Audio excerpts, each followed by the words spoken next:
Hi everyone, my name is Samara Bostic. I'm a junior at American University with the Frederick Douglass Distinguished Scholarship Program. I'm here to give my first vlog on civic engagement, which is, a really big theme with our scholarship program. We are looking to serve underserved and under-resourced communities. So before I get into what I'm currently doing, what I want to do, I want to talk about my definition of civic engagement. A general definition of civic engagement is becoming a part of a community and working towards alleviating the issues that that community faces. So, that's just my definition, but I'm pretty sure it's, a general definition. Civic engagement is really important because there are communities, like I mentioned, underserved and under-resourced communities that don't have the resources, the knowledge, the skills to help themselves. And rather than just come in and try to do something one time, civic engagement is an ongoing process, in my opinion. It's not something that you can just do once and then come back to it whenever you feel like it. It's something that it's a commitment.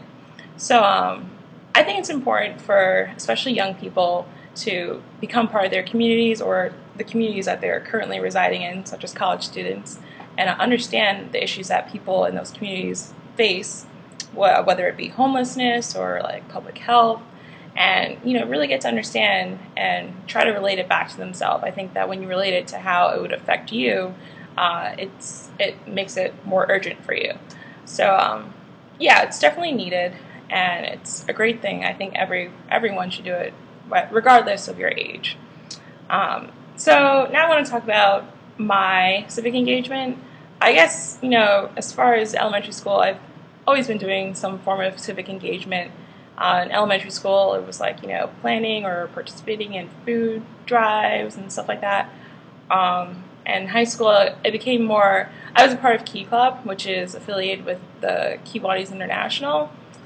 So we did food drives at supermarkets, but we also visited nursing homes, and we raised money for Hurricane Katrina and all that stuff, and we would go to disabled people and their homes and help them, clean their homes and their lawns, stuff like that. Since coming to college, though, it definitely became more centered around public health. I'm pre-med, so public health is one of my interests. So right now I'm currently volunteering at George Washington University Hospital. I go in twice a week to the oncology ward, and my role there, as of this summer, has just been walking to patients and talking to them, because that's really important, not just treating people, but also understanding them. I think it's very important in medicine and public health. So I've been doing that, working with patients. We have a little workbook that we do at GW University Hospital, and just making sure patients fully know their condition, their treatment, stuff like that. So my job is just to walk them through it and stuff like that, comfort them. And then there's also direct contact with doctors, nurses, physician's assistants, and other staff.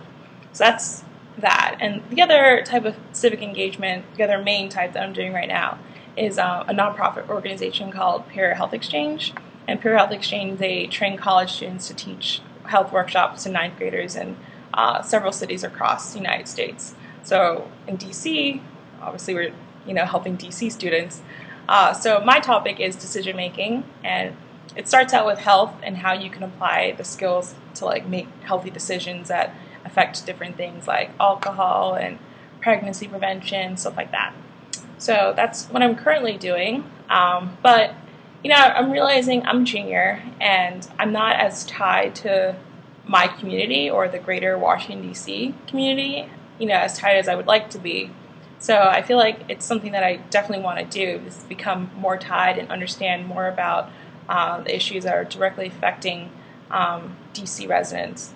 So, obviously, if I were to, apply it to my own public health interests, there are higher rates of HIV in Washington, D.C., homelessness, which, causes malnutrition and different things like that.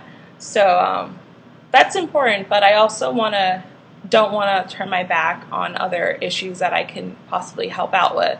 So if that means, talking, helping out with an after-school program or helping the homeless. Right now, I'm pretty open to anything as long as I can become more tied to the community. So that's what I'd like to do in the future, is find some form of civic engagement that, isn't necessarily public health or, entirely public health, but it's just going to be for the better of my community. And my impact, what I would like my impact to be is I would like to find an organization that isn't just requiring students to volunteer like once in a blue moon. I want it to be an ongoing commitment, like I said, because that just ties back to my own definition of civic engagement. It's an ongoing process. It's not just something that you do whenever you feel like it. So, I mean, it can be, but for me personally, like I said, I volunteer twice a week. Peer health exchange is, something that I have to plan every day, and I go in to a classroom every week. So if I can find another organization where it can be, if not weekly, a monthly commitment, that would be great for me. So I think that's it, and I can't wait for the next blog. Thanks. Bye.